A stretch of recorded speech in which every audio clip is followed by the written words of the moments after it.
Already बाकी subject है जो हमारे चेयरमैन महोदय ऑलरेडी कवर कर दिए एवं अपना सभी के मीडिया बंधु के हमें आभार करे धन्यवाद জানাই আপনারা এসেছেন এখানে আমাদের প্রেস কনফারেন্সে ধন্যবাদ।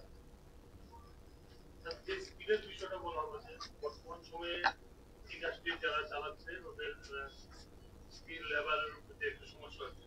যদি স্কিলের আমাদের সারা রাজ্যে বিভিন্ন জায়গায় ওদেরকে স্কিলটা কিভাবে করতে হবে যদি ট্রেনিং এর ব্যবস্থা থাকে নিশ্চয়ই আগ্রহটা আরো বাড়বে।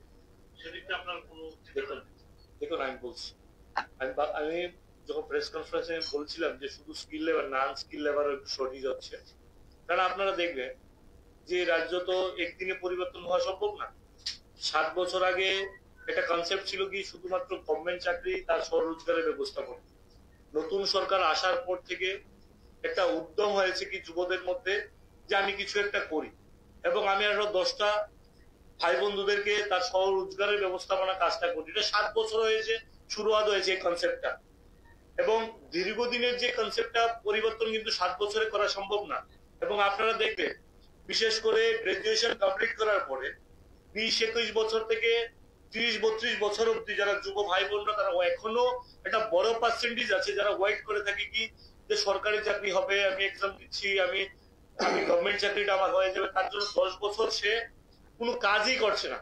তো আমি বলতে চাই আপনাদের সামনে আপনাদের ভাই বন্ধু থেকে আরম্ভ করে এই রাজ্যের যারা গার্ডিয়ান সমাজদেরকে বিশেষ করে বলতে চাই, আমরা যদি সবাই মিলে প্রত্যেকটা যুব ভাই বোনদেরকে ইন্সপায়ার করি এবং মোটিভেট করি যে তুমি তোমার কলেজ কমপ্লিট করার পরে তোমার গ্রাজুয়েশন কমপ্লিট পড়াশোনা কমপ্লিট করার পরে তুমি কিছু না কিছু করো, কোনো না কোম্পানিতে প্রাইভেট হলে প্রাইভেট কাজ করো, তখন গিয়ে সম্ভব এই ত্রিপুরা ডেভেলপমেন্ট হওয়ার জন্য। এবং আপনারা দেখবেন শুধু স্কিলের জন্য তো সরকারের তরফ থেকে স্কিল ট্রেনিং এর মাধ্যমে এখানে কাজ না, শুধু ওই দেশে মানে জাপানে অব্দি পাঠানো হয়েছে এই রাজ্যের যুব ভাই বোনদেরকে তাদেরকে ট্রেনিং এর ব্যবস্থার মাধ্যমে।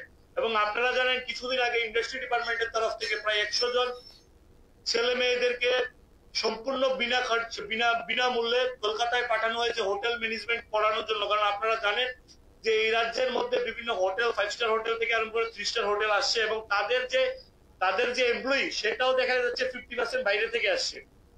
এবং আপনারা দেখবেন আনস্কিল লেবারও আজকের দিনে আনস্কিল লেবারও দেখবেন কলকাতা, আসাম থেকে আরম্ভ করে ঝাড়খন্ড থেকে আরম্ভ করে রাঁচি থেকে আরম্ভ করে অনেক অন্যান্য প্রদেশ থেকে আনস্কিল লেবার অব্দি ত্রিপুরা এসে কাজ করছে। এটা বড় মাত্রায় বড় সংখ্যায় কাজ করছে। এটার কারণ হচ্ছে কি আমাদের যারা যুব ভাই বোনরা তাদের কনসেপ্ট হচ্ছে কি আমি গ্রামীণ সেক্টর থেকে আমার বাড়ি সাবরু, আমি আগরতলা বুদ্ধনগরে এসে কাজ করব না, আমি আমার গ্রামীণ সেক্টরের মধ্যে আমি রাবার সেক্টরের মধ্যে আমার কাজটা হয়ে যাচ্ছে, আমার আগরতলা থেকে আমি উদয়পুর গিয়ে এসে কাজটা করবো না, এই একটা মানসিকতা আছে। এটার জন্যই আপনাদের কাছ থেকে প্রত্যেকের কাছ থেকে সাহায্য চাওয়া এবং বিশেষ করে মিডিয়া বন্ধুদের কাছ থেকে সাহায্য চাওয়া এবং বিশেষ করে এই সমাজের এই রাজ্যের যারা সিনিয়র বর্গ যারা আছেন, যারা ব্যক্তিত্বরা যারা আছেন, যারা এই রাজ্যের শুভাকাঙ্ক্ষী যারা আছেন, চলুন আমরা দলমত নির্বিশেষে আমরা সবাই মিলে যেন আমরা এই আমাদের যারা যুব সমাজকে যেন আমরা নেশা থেকে বের করে আমরা যেন তাদেরকে সহযোগী করতে পারি এবং তাদেরকে যেন সেটা বোঝাতে পারি যে আমরা 21 থেকে 31 বছর অব্দি যে বয়স যে সীমাটা যে 10টা বছর যেন আমাদের জীবন থেকে যেন আমরা নষ্ট না করি। আমরা চাই সেই 10টা বছর আমাদের পিক টাইম, সেই টাইমে যেন আমরা সহযোগী হতে পারি।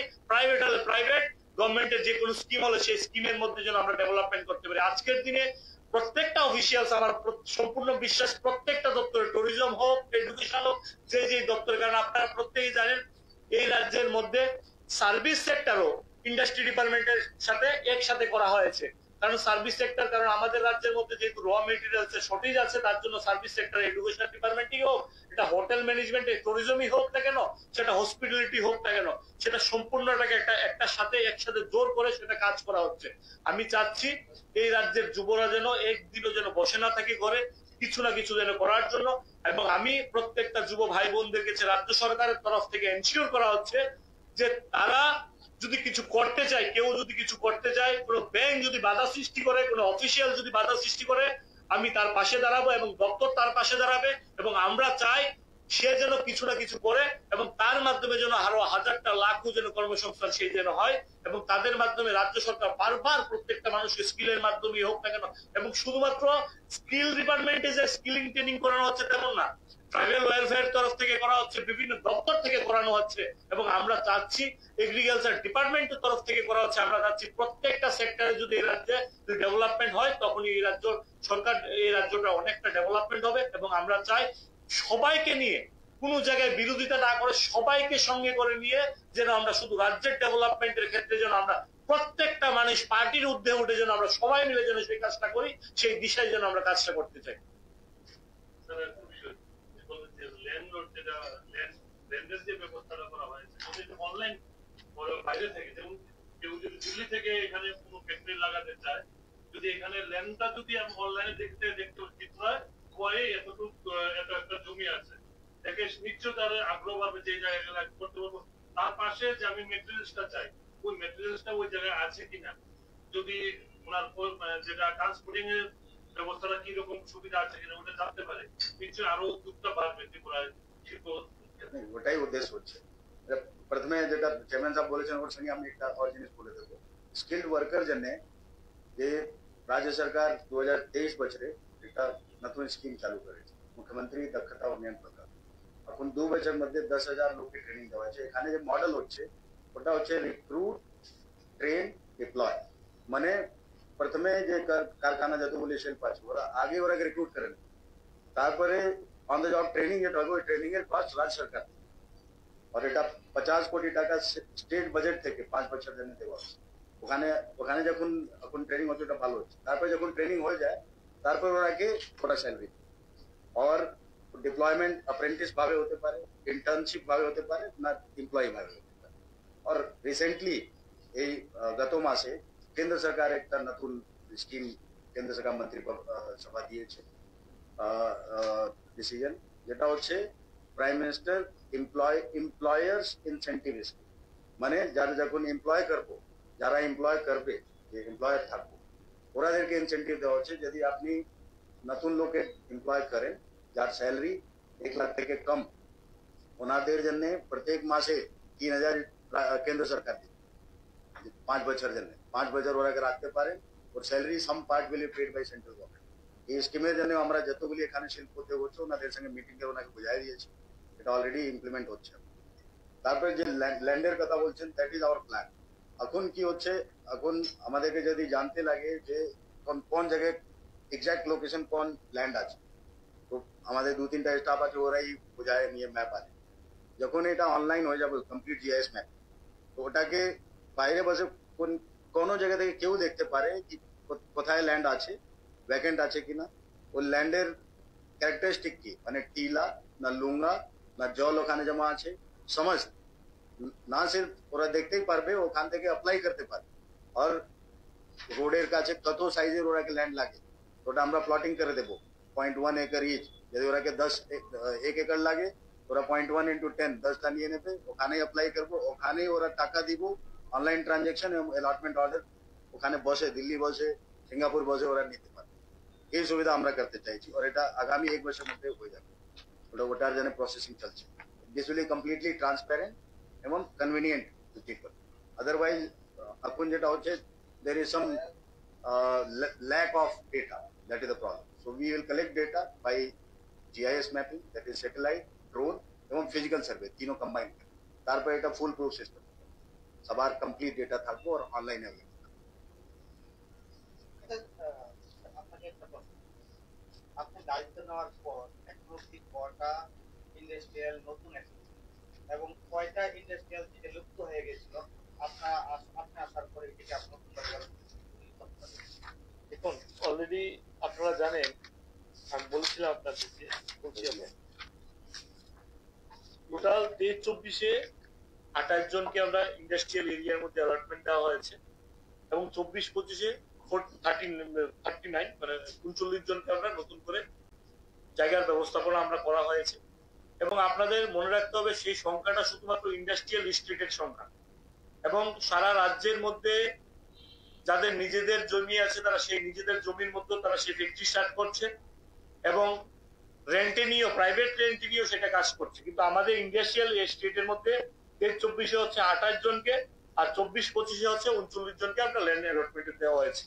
এবং বিশেষ করে 24টা ফ্যাক্টরি যেটা বন্ধ ছিল তার মধ্যে তাদের সাথে কন্ট্যাক্ট করে তাদের ব্যবস্থাপনা হয়নি বা তারা রিওপেন করবে না, তাদের ব্যাংকের সাথে ঝামেলা ছিল। যেরকম 24টা ফ্যাক্টরিকে আমরা সেই জায়গাটা আমরা পুনরুদ্ধার করা হয়েছে, তার সেই জমির পরিমাণ হচ্ছে 28 একর, এবং বিশেষ করে 4টা ফ্যাক্টরি যেটা তাদের, যেমন ধরমপালের যে বড় ফ্যাক্টরি ছিল গুজ্জালনগরের মধ্যে, সেটা বন্ধ ছিল, সেটা জিন্দাল গ্রুপের সাথে কথা বলে টেক অফ করা হয়েছে এবং তাদের ফ্যাক্টরি কাজ আবার নতুন করে, তাদের ইনফ্রাস্ট্রাকচারে কাজ চলছে, নতুন করে স্টার্ট হবে। আমাদের নলছড়ের ছেলে সঙ্গীতা রাবার বলে একটা ফ্যাক্টরি আছে, ব্যাংকে থেকে যখন লোনের টাকা দিচ্ছিল না সঙ্গে একটা রাবার ফ্যাক্টরি, তখন সেটাকে অকশন করা হয়েছিল ব্যাংক থেকে।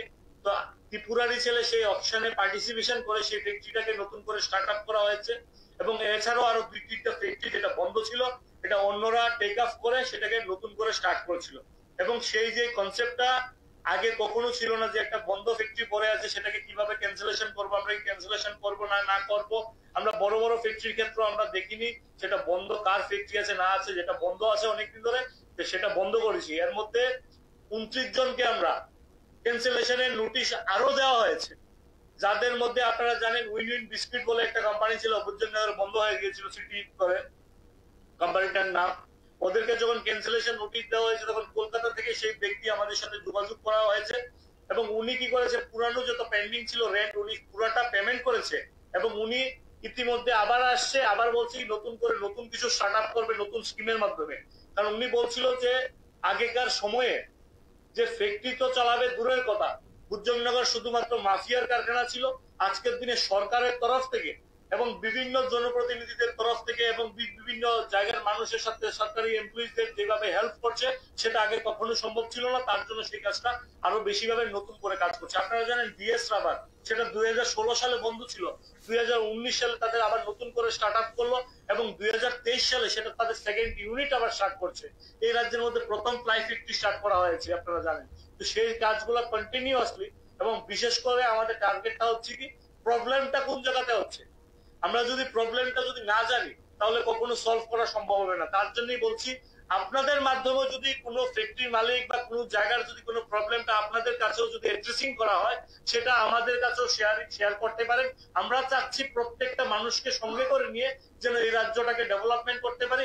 বিশেষ করে আমাদের প্রত্যেকের স্বপ্ন, এই রাজ্যটাকে যতক্ষণ না অব্দি স্বনির্ভর করতে পারবো ততক্ষণ আমরা বলতে পারবো না যে আমরা স্বনির্ভর রাজ্যে আছি, আমরা নিজেরা ডেভেলপমেন্ট হয়ে গেছি। এবং আমি চাই এই রাজ্যে লাস্ট 7 বছর যদি দেখেন, এই রাজ্যের হাজারো সংখ্যার ইয়ত এবং 1000 গুণ বেশি আগেকার সরকার থেকে এই সরকারের সময়কালে অনেক বেশি করে যারা কর্ম উদ্যোগী হয়েছে, এবং শুধুমাত্র নিজে সহ উদ্যোগী হয়নি, অন্যদেরকে চাকরির ব্যবস্থাপনা, অন্যদেরকে সহ উদ্যোগের ব্যবস্থাপনা এই রাজ্য সরকারের সামনে হয়েছে।